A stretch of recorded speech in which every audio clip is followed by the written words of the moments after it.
Olá, amigos e amigas, Diácono Beto, Paróquia São Miguel Arcanjo, Arquidiocese de Maringá. Estamos estudando o livro de Juízes e já vimos os 12 primeiros capítulos e algo muito interessante nesses primeiros juízes. Por 3 vezes, o povo tenta instituir um rei em um projeto que é basicamente Deus quem governa. Quase que uma teocracia, aonde nos momentos importantes Deus suscita juízes, mas não reis. Invoquemos a Trindade Santa para que ela nos acompanhe neste estudo. Pai, e Filho e Espírito Santo. Amém. Desde o início nós falamos que o período de juízes, que corresponde entre a saída do povo no Egito, depois dos 40 anos de deserto, até a instituição de Saul como o primeiro rei, seguido de Davi e Salomão, esse período ele se caracteriza por algumas coisas importantes. Primeiro, um poder descentralizado, ou seja, não há um rei, que é o poder extremamente centralizado numa figura. Não se tem impostos para sustentar o rei e nem a corte. Não se tem exército. O exército é através da união popular, onde a gente viu aqui que todas as vezes que existe um perigo externo, Deus suscita um juiz libertador, ele chama as tribos e essas tribos lutam, sempre com Deus preparando algo interessante. Nós já vimos então que o povo tenta de várias formas fazer isso. Primeiro, o povo tenta dar a realeza a Gideão, depois da sua forte vitória contra Madian. E ele fala o que no final? Tá? Nem eu e nem meus filhos governaremos. Quem vai reinar sobre vós é Deus, é Yahvé. Acontece que Gideão morre, ele tem 71 filhos e um deles faz uma tramóiazinha ali que a gente viu, e Abimeleque é eleito rei. E sendo colocado rei pela tribo de Galaade, o que acontece? Ele passa a reinar por 3 anos. Essa é a segunda vez que o povo esquece o projeto de Javé, não espera nem Javé suscitar um rei, eles mesmos tentam dar respostas humanas aos problemas que aparecem.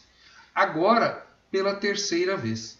Jefté também é escolhido pelo povo. Deus é deixado de lado e ele é escolhido pelo povo. Ou seja, o projeto de Deus está sofrendo com a desunião. E por que isso acontece? Primeiramente, nós temos que entender que não é todo o povo. Alguns do povo. Segundo, que com os períodos de paz que a gente viu, então, olha, ele foi lá, fez a guerra e depois o povo descansou por 30 anos de paz. Houve prosperidade. E alguns prosperaram mais. Nesse mesmo momento, 2 coisas importantes acontecem. Primeiro, o ferro passa a ser cada vez mais difundido, não só como instrumento de guerra, mas como instrumento de trabalho. Uma enxada de madeira, pouco fazia. Uma enxada de ferro, muito mais. Um arado, mais ainda. E aí nós temos o segundo elemento. O gado, o boi principalmente, ele é domesticado e ele se torna mais comum. Já era conhecido muito antes, mas ele passa a ser um animal de carga. Então, se antes você trabalhava tudo numa enxada de madeira, aí agora você tem uma enxada de ferro, você põe várias enxadas atrás de um boi que vai fazer um campo muito maior para a plantação.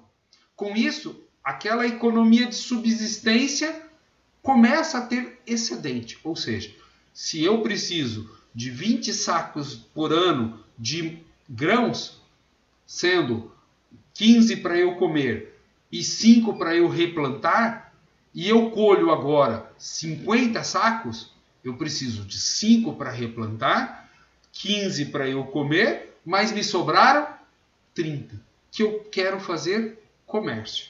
E lá passavam muitas caravanas no território do povo de Deus. E eles queriam fazer comércio, trocar, barganhar. E alguns viam nisso possibilidades muito fortes de crescer e ser como os outros povos. Então, acontece aí que eles começam a perceber que aquela estrutura que Deus quis de uma economia de sobrevivência, das pessoas não preocupadas em crescer financeiramente, mas de ser feliz, de ter tempo para Deus, para a vida e etc., não satisfazia essa necessidade de crescimento. O poder descentralizado não construía estradas. A falta de comércio não criava estradas. Então eles precisam de um poder centralizado que tem que recolher impostos, eles estão dispostos a pagar os impostos, porque lhes vai sobrar muito ainda. Então, nós temos que perceber que esse perigo da realeza ronda cotidianamente o projeto do povo de Deus. E nós vimos que, já até agora, por 3 vezes, o povo tenta instituir um rei. Primeiramente, eles tentam com Gideão, depois com o seu filho Abimeleque. E agora, o próprio Jefté se coloca com atitudes de rei.